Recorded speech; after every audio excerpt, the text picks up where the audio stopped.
નમસ્કાર, YNN ન્યૂઝમાં આપનું સ્વાગત છે। સમાચારમાં વાત કરીએ તો આજના મોંઘા શિક્ષણના યુગમાં સેવા પરમો ધર્મના સૂત્રને સાર્થક કરતો એક પ્રેરણાદાયી સેવા યજ્ઞ વડોદરામાં વિરત ચાલી રહ્યો છે। કોરોના કાળમાં શ્રી ગૌરવ રમાકાંત પવડેના વિચારથી શરૂ થયેલા પસ્તીદાનથી વિદ્યાદાન અભિયાન અંતર્ગત ચાલુ વર્ષે સતત છઠ્ઠા વર્ષે 500 જેટલા જરૂરિયાતમંદ વિદ્યાર્થીઓને વિનામૂલ્યે નોટબુકનું વિતરણ કરવામાં આવ્યું હતું।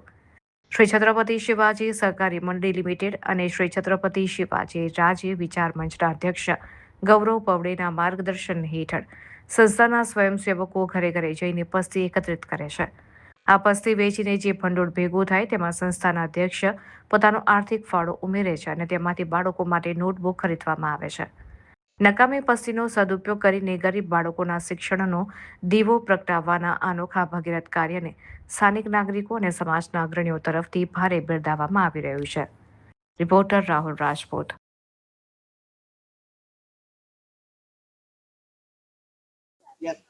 श्री छत्रपति शिवाजी सहकारी मंडल लिमिटेड ने श्री छत्रपति शिवाजी राज्य विचार मंचना संयुक्त उपक्रमे जे गृहिणीओ पासे આપણે અપીલ કરેલી વડોદરા શહેરની કે પસ્તીદાનથી વિદ્યાદાન, તેમાં આપે જે સાથ સહકાર આપેલો ને અમે લોકો સુધી પસ્તી લેવા ગયા અને આપે જે લોકો સુધી એ વાચા અમારા પ્રશ્નને લોકો સુધી પહોંચાડ્યું કે જો આ સારું કામ ઘરની પસ્તીથી કોઈક વિદ્યાર્થી બાળકનું ભવિષ્ય બની શકે છે તો એ અભિગમ લીધેલો તો આજે 400 જેટલા બાળકોને આપણે પસ્તીદાનથી વિદ્યાદાનના ચોપડાનું વિતરણ ચાલુ કરેલ છે અને આશા છે કે આવતા વર્ષે આનાથી બી સંખ્યા વધતી રહે અને વડોદરાની સંસ્કારી નગરીની ગૃહિણીઓ ચોક્કસ પસ્તી ભેગી કરે અને વધુમાં વધુ આપે।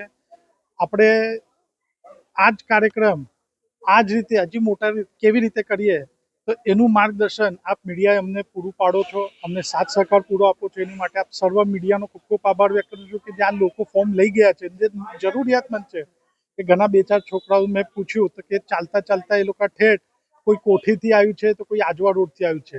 એટલે વિદ્યાની જરૂરત બાળકોને છે ને આપની પસ્તી યોગ્ય બાળકના પાસે જાય છે જેથી આપણા ભારતનું ઉજ્જવળ ભવિષ્ય બને અને આજે આ પુસ્તકોથી લઈને જે શિક્ષણ લેશે એને એની કિંમત હશે તો આવનાર જીવનમાં એ આપણા રાષ્ટ્રના નિર્માણમાં પોતાનું યોગદાન ઘણું સારું આલશે એ હું આશા વ્યક્ત કરું છું। આપણા મીડિયાનો પુનઃ એકવાર ખૂબ ખૂબ મનથી આભાર વ્યક્ત કરું છું।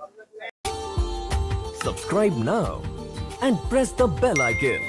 Never miss an update.